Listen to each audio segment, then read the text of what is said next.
ஒரு பெரிய போராட்டத்துக்கு அப்புறம் நான் குற்றவாளி இல்ல நிரபராதி நிரூபிச்சு மறுபடியும் வேலையில சேர்ந்து இந்த யூனிஃபார்ம போட்டேன். பரவாயில்ல மேடம், இவ்ளோ கஷ்டத்தையும் தாண்டி கடைசியில நீங்க ஜெயிச்சு காட்டிட்டிய பாருங்க. இல்ல துளசி, இன்னும் முழுசா ஜெயிக்கல. நான் மறுபடியும் டிபார்ட்மெண்ட்ல ஜாயின் பண்ணி யூனிஃபார்ம் போட்டுட்டேனே தவிர என்னோட தனிப்பட்ட கடமைகளை செஞ்சு முடிக்கல.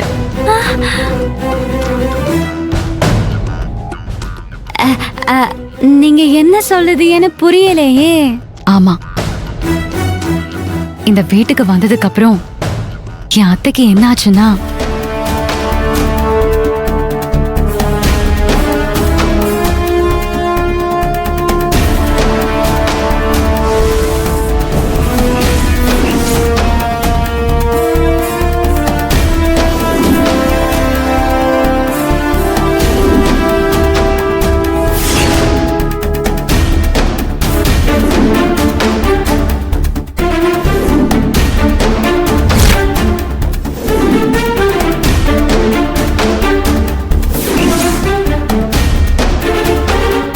நான் கமிஷனரை பார்த்து மெடிக்கல் லீவ் போடலான்னு வந்தப்போதான் உன்னை பார்த்தேன்.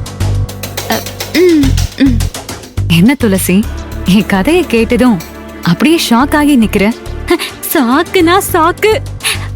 உங்க வீட்டு சாக்கு இல்ல, எங்க வீட்டு சாக்கு இல்ல, பயங்கரமான சாக்கு. என் கதையிலயாச்சும் அந்த மலைமாடு அவங்க அப்பன் பஞ்சாயத்து ரெண்டே ரெண்டு அயோக்கிய பசங்க தான் இருக்காங்க. ஆனா உங்க கதையில கிரிஜா, சம்பத்து, அப்புறம் சக்தி, துர்கா, அவன் பேரு என்ன, கதிரு, எத்தனை கொலகார பாவிங்க. இவங்களெல்லாம் நீங்க எப்படிதான் சமாளிக்கிறீங்களோ? எனக்கு உங்க தங்கச்சி அபிராமி கதைய கேட்டு எனக்கு ரொம்ப பாவமா இருந்துச்சு. பாவம், எப்படிதான் நீங்க இவ்ளோ பிரச்சனையும் சமாளிக்கிறீங்களோ? நானா இருந்தா எப்படியோ ஒரேடியா அப்படியே போய் சேர்ந்திருப்பேன்.